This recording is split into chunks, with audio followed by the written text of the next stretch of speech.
Claro que ouvir proposta nesse período eleitoral é fundamental, mas tem candidato que não quer ir para o debate. Vitor Brown em áudio e vídeo. Oi, Vitor, bom dia. Oi, Thiago, bom dia para você, para todos que acompanham o Jornal da Manhã.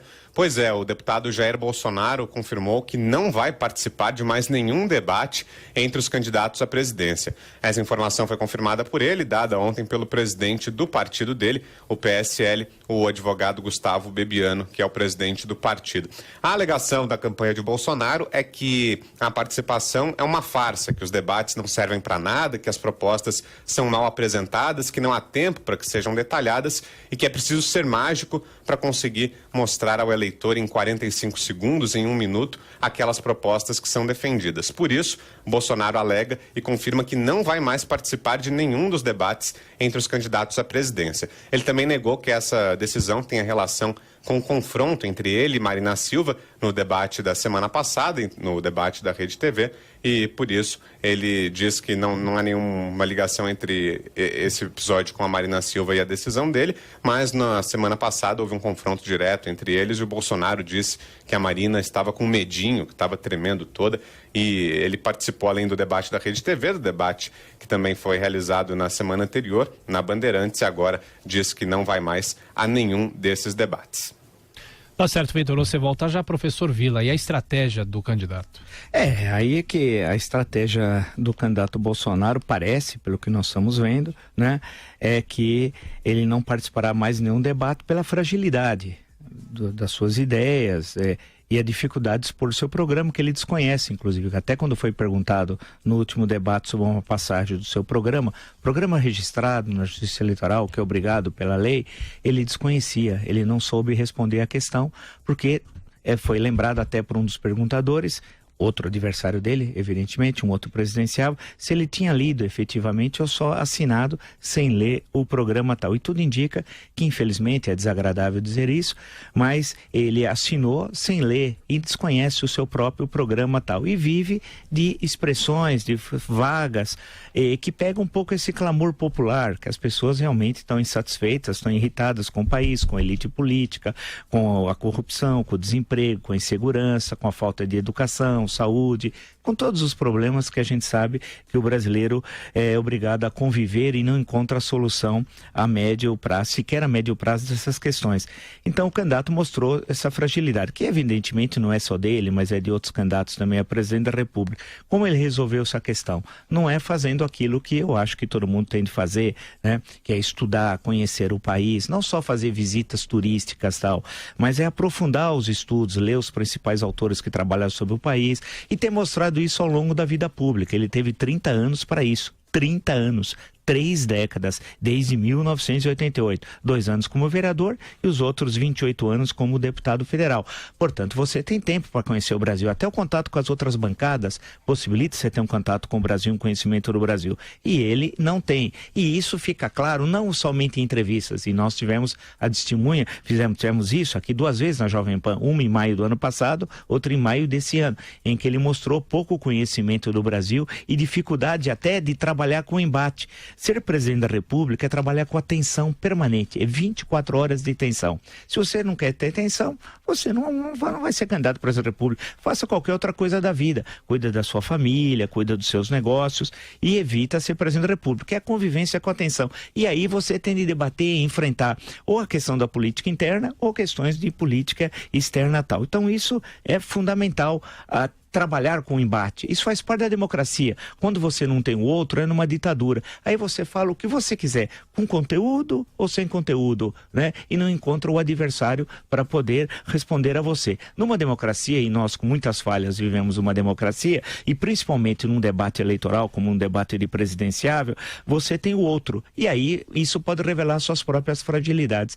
Então o deputado quer esconder a fragilidade, se recusando, e disse ele, em todos os jornais, nos meios de comunicação, disse ontem que não participará de mais nenhum debate. Nenhum debate. Ou seja, e por quê?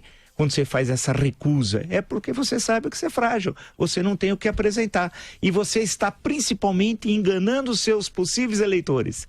Né? Possíveis eleitores, significa quem disse que vai votar agora, no dia 7 de outubro vai votar mesmo. Então os possíveis eleitores vão votar em alguém que é uma fraude, é um falastrão.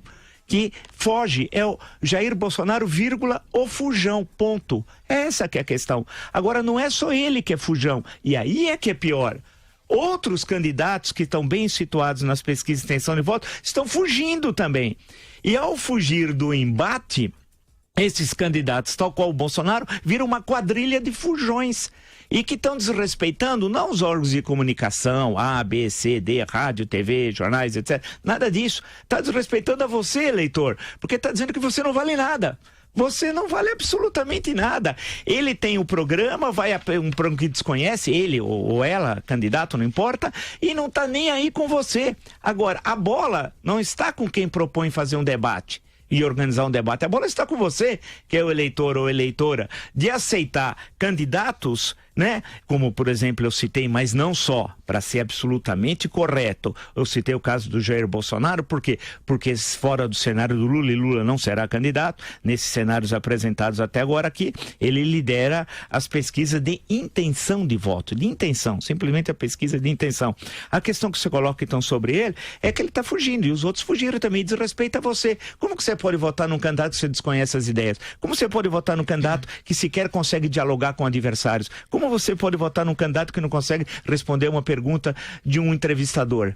Aí que é a questão. Você não pode ser tão irresponsável no seu voto, para todos, eu estou dizendo isso, para todos os candidatos, de votar por causa de alguma expressão vaga, né? Você não está simplesmente aí para carregar os seus candidatos, né? Nós temos de ter responsabilidade cívica com o nosso país. Essa que é a grande questão. Então, quando um candidato diz, olha, debate, eu anotei, debate não serve para nada, está totalmente errado. No mundo inteiro, desde o famoso debate em 1960, Nixon-Kennedy, né, que passou pela televisão, desde a partir de então, 1960, viu-se que o debate é fundamental, porque mostra quem são os candidatos. Né? Isso é essencial. Mostra o seu conteúdo, conhecimento do país, conhecimento do mundo, mostra também o seu programa político e testa se ele tem condições de viver sob tensão. É a mesma coisa numa grande empresa, né? Numa empresa, não precisa ser grande, pequena, média, não importa. Você, quando conversa com um funcionário que você está sendo entrevistado, depende de qual lado do balcão você vai estar, você tem de mostrar para o seu patrão, futuro patrão, quem você é e como que você vai conviver nessas situações. E o patrão vai tentar entender também como é que você vai ser se você for contratado. Então a questão que se coloca, portanto, é de respeito à cidadania. Eu espero, torço para que os candidatos, em especial Jair Bolsonaro, voltem atrás em relação a isso. Não é ruim voltar atrás. Muitas vezes você comete erros. Reconhecer o erro e buscar o acerto, isso é bom para todo mundo, até nas relações cotidianas, muito mais para quem quer ser presidente da República. Então, que resolvam participar dos debates. Em especial aquele que no momento, olha a soberba, hein? Toma cuidado com a soberba. No momento, lidera as pesquisas de intenções de voto. Não significa que vai liderar o dia 7 de outubro e muito menos que chegará ao segundo turno. Então, vamos esperar que isso mude. Agora, isso é um absoluto desrespeito à cidadania. Isso nunca ocorreu. Essa eleição está sendo surpreendente, está ocorrendo coisas que nunca ocorreu. Então eu espero que o bom senso predomine e que os candidatos, em especial o que lidera as pesquisas de intenção de voto, vote atrás e participe dos debates, que é essencial mais do que para ele. Ele tem de pensar o seguinte: para quem vai votar nele e não ter medo, porque um candidato que tem medo é fujão. E lugar de fujão não é para ser candidato a presidente da República. Fujão, né, gente que tem medo, que é covarde, não é para ser candidato a presidente da República. Pode fazer qualquer coisa na vida. Agora, covarde não pode sentar no Palácio do Planalto. Nós já tivemos muitos covardes, muitos traidores da pátria. Não vamos fazer com que agora os eleitores brasileiros vão eleger um covarde e um fujão. Então, tem de vir sim, debater, pôr a cara para bater, defender as suas ideias, ser duro, atacar os adversários. Assim que tem de ser. Lugar de fujão não é no Palácio do Planalto. Eduardo. Eu acho que é uma cadeira que exige muito da pessoa que senta nela, a cadeira de presidente da República, e como o Vila muito bem falou, os debates são um teste. E um teste que vai aumentando o nível de dificuldade à medida que o jogo vai esquentando. E o candidato sair no nível 1, ou os candidatos saírem no nível 1 do jogo, é algo que preocupa muito, porque a presidência não é o nível 3, é o nível 100. Ou seja, alguém que não está preparado para ir para o nível 2, imagine como é que vai se portar no nível 100.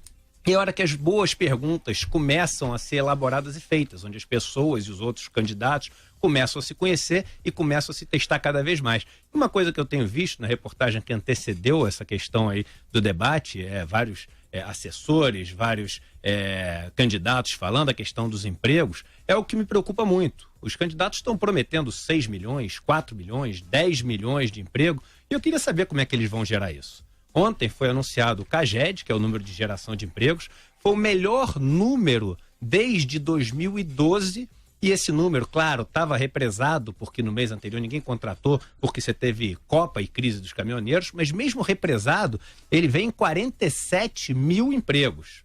Vamos lá, 47 mil empregos no mês onde estava represado, Denise. Você vai me ajudar? Porque esse negócio é só matemática, né? Matemática e um pouco de física, porque existe uma inércia nesse negócio. Eu lembro quando eu estudei engenharia, eu sou engenheiro, postulado de inércia até hoje. É a tendência de um corpo manter o seu estado de repouso ou movimento retilíneo uniforme se a resultante das forças que atuam sobre ele é nula, né? Esse é o postulado de física, né? Esse é o postulado de física, era bom de física. Então, assim, a gente tem uma inércia. O país está parado e sair desse repouso é muito difícil. E no mês, que é um mês que tem tudo represado, a gente gera 47 mil empregos. Você multiplica esses 47 por 12, você vai ter aí em torno de 500 mil. Se você tem 2 anos, você consegue gerar 1 milhão de empregos. Como é que os caras vão conseguir gerar 4 milhões, 6 milhões? Eles têm que saber responder isso. Você concorda comigo, Denise? Concordo, claro. Primeiro tem que garantir um crescimento muito mais acelerado do que está sendo esperado para o ano que vem. E quando você fala em 47 mil, é um valor, variação mínima, com 13 milhões de desempregados, 27 milhões de subutilizados. Perfeito. Então o mercado de trabalho está numa situação muito mais grave. Você não vai comemorar com o melhor dado em vários anos, porque a base de comparação é horrível. Então esse aqui é o grande problema. Nós temos abertas aí desde o começo deste ano 47 mil vagas no mês e 448 mil o total saldo que nós temos. Isso é nada diante da necessidade do mercado de trabalho. Então é isso. Você não vai tirar da cartola esses empregos que eles estão falando. Tem que ter uma postura realista. Você tem que reorganizar a economia, estimular investimento tem o tempo de maturação, estimular sim o setor da construção, infraestrutura, que a gente tem uma precariedade enorme. Tudo isso gera atividade e a necessidade de contratação. Agora, acima de tudo, vai ser necessário ter confiança que isso vai acontecer. Aí o empresário começa a contratar.